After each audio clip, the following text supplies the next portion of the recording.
Welcome back, viewers. You're watching WION World is One. This is Speed News. Let's start.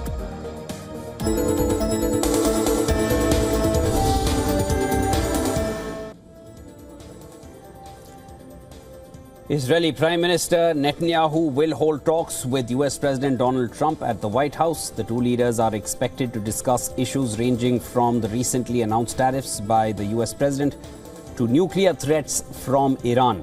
A discussion on ceasefire agreement in Gaza is also on the cards. As part of his reciprocal tariffs on trading partners, Trump had announced an imposition of 17% tariff on Israeli goods on the 2nd of April. Before boarding the plane to the United States, Netanyahu had said that him and Trump would discuss the hostages, the completion of the victory in Gaza, and tariffs imposed by the US. Upon his arrival in Washington, D.C., Netanyahu headed straight to meet U.S. Commerce Secretary Howard Lutnick to discuss tariffs.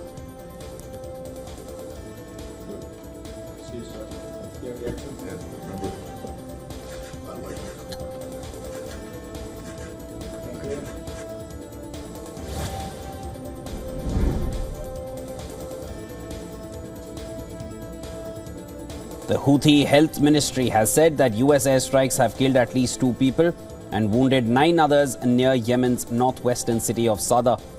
Earlier, the United States Central Command released a footage showing fighter jets being launched from an aircraft carrier said to be in continuous operations against Iran-backed Houthis. The Harry S. Truman Carrier Strike Group has been launching airstrikes as it conducts the biggest military attacks against the Houthis as per Trump's orders.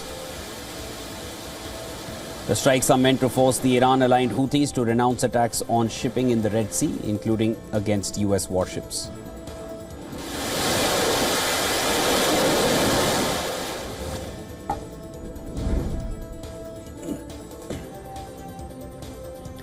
The Signalgate scandal has snowballed into the biggest controversy of the second Trump administration yet.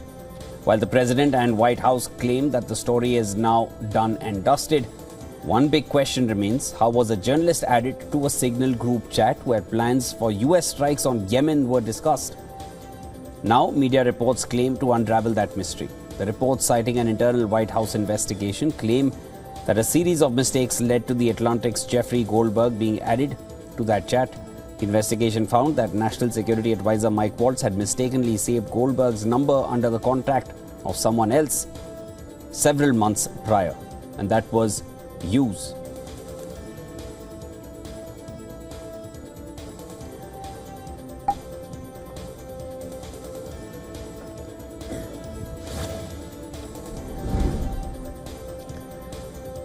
Measles has claimed another life in the US. An 8-year-old girl died in Texas due to the infectious disease. The Texas Department of State Health Services said the child was unvaccinated and had no underlying health conditions. She died on the 3rd of April from measles pulmonary failure. It is the second death of a child in Texas this year. Texas reported its first measles death, also of a child, in late February, marking the first US fatality from the disease in nearly a decade.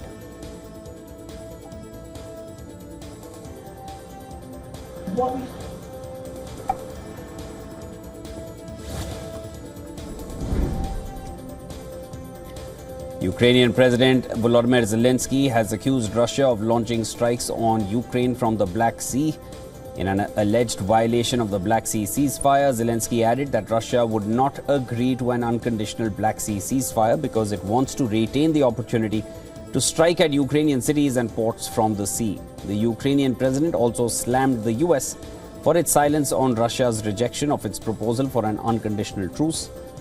Amidst all of these developments, Russia has claimed that it captured the village of Basivka in Ukraine's Sumy region.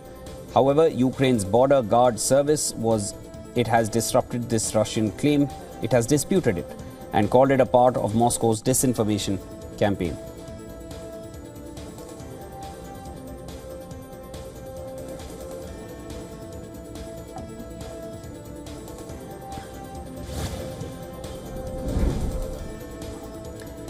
France's far-right leader has vowed to pursue her 2027 presidential election bid after she was found guilty of embezzlement and was banned by a court from contesting polls. Le Pen condemned the decision at a rally in central Paris and said that she will not give up. She has called the court verdict a political decision. Le Pen was found guilty in a £3.4 million embezzlement trial. She has been convicted of embezzling European Parliament funds through a fake jobs scam. After a 10-year-long investigation and 9 months of trial, 3 judges delivered the verdict after a 3-month deliberation.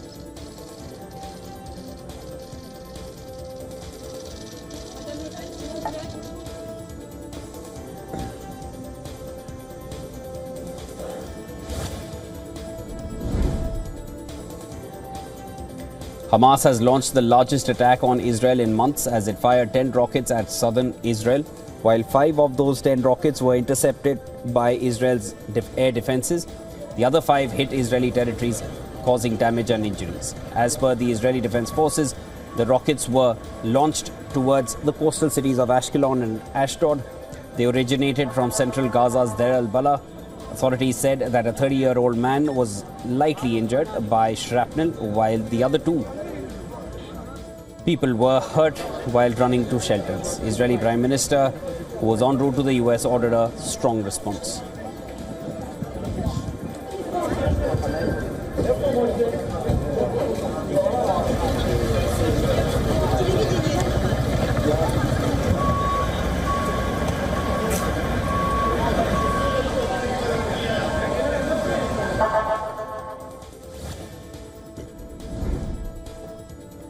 The 3 Sahel nations in Africa, Mali, Niger and Burkina Faso, are withdrawing their ambassadors from Algeria after accusing it of shooting a Malian drone near their shared border.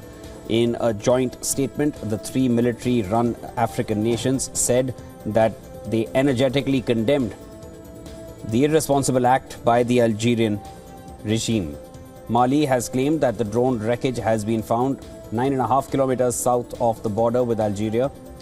According to Mali, the drone was shot down in the night between March 31st and April 1st by a ground-to-air or air-to-air missile.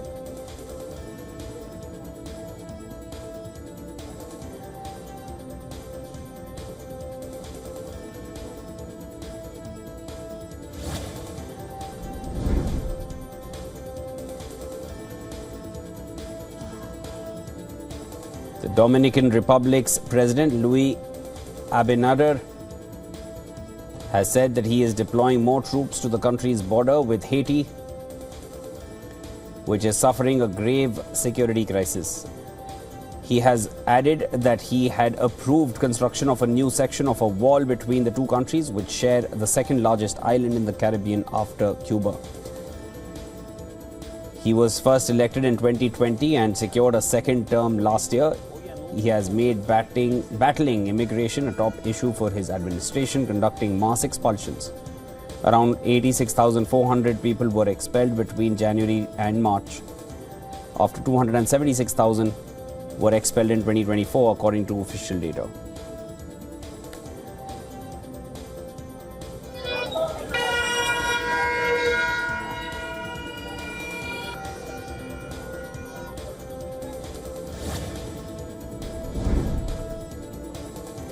The Philippines and US Air Forces have kicked off joint exercises Scope Thunder, aimed at boosting operational coordination and enhancing strategic deterrence.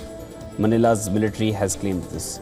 The drills follow months of confrontations between Beijing and Manila over disputed areas of the South China Sea, with significantly larger US-Philippine air, land and sea exercises set for late on in April. Military ties between the Philippines and US have deepened since 2022, when President Ferdinand Marcos Jr. was elected, with Manila pushing back on sweeping Chinese claims in the South China Sea that an international tribunal has ruled are without merit. The US State Department last week approved a long-mooted sale of F-16 fighter jets to the Philippines, though Manila said the deal was still in the negotiation phase.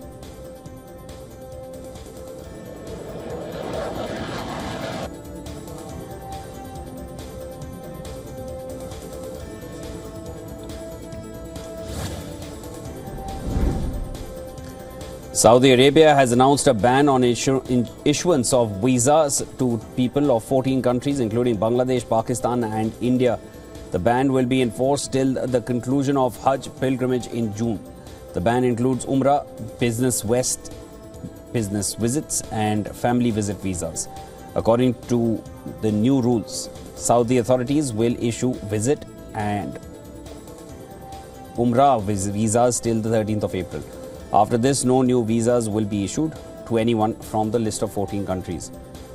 As per Saudi authorities, a lot of people visiting the kingdom on Umrah or visiting visas were overstaying illegally to perform Hajj at the holy Mecca, prompting authorities to issue the visa ban. Additionally, anyone found staying illegally during Hajj will face a 5-year ban from entering Saudi.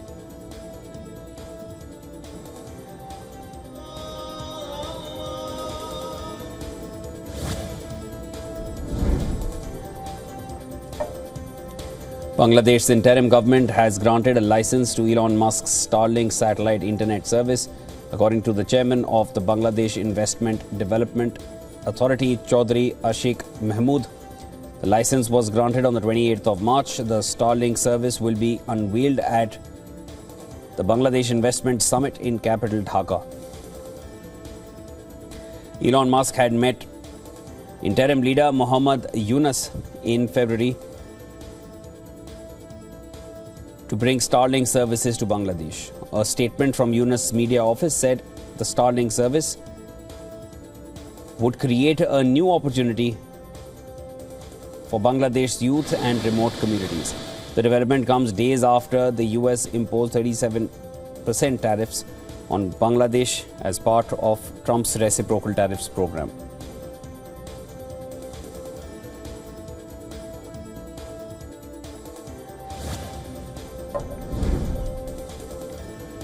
The IMD has predicted a heat wave for this week across northwest India, including parts of Rajasthan and Gujarat, Delhi, NCR. According to the IMD, the heat wave is going to be severe. And severe essentially are conditions that are very likely to persist in the region. For the national capital, a yellow alert is in place for Monday and Tuesday, increasing the chances of heat illnesses, symptoms in people out in the sun or for long or engaged in heavy physical work. People are advised to avoid heat exposure, keep cool and drink enough water even when not thirsty, and avoid dehydration.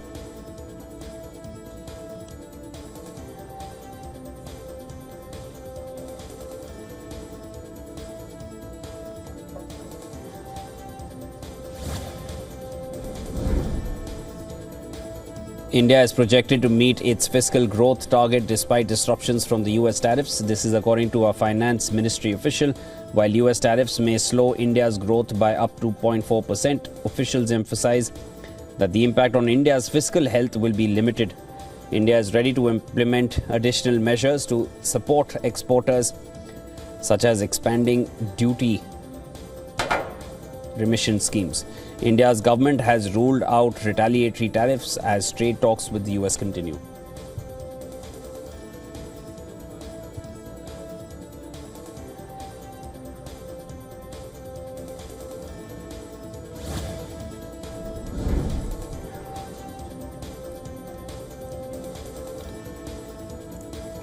Boeing is set to face a jury trial starting Monday over the 2019 Ethiopian Airlines 737 MAX crash. This marks the first civil case related to the disaster. The trial in Chicago, expected to last 2 weeks, initially involved 2 plaintiffs who lost family members. However, one case was settled out of court on Sunday in line with most poor litigants. The crash on the 10th of March 2019 killed all 157 people on board. while 155 victims' relatives sued Boeing for wrongful death and in negligence. 18 complaints remained unresolved. Further settlements are probably even during the trial.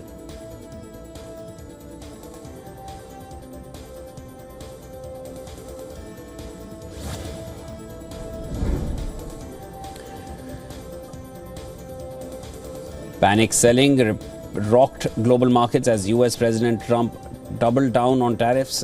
This comes even as China retaliated with sweeping tariffs on US goods.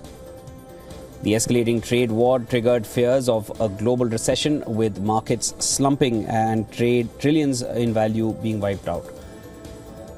Trump remained firm on his demand for reduced trade deficits, calling the tariffs necessary machine for economic reform. Asian stocks were hit hardest. Japan's Nikkei plunging nearly 6.5%, fueling fears of vanishing global demand. Experts warned that economic warfare between the US and China could worsen, pushing markets further into turmoil.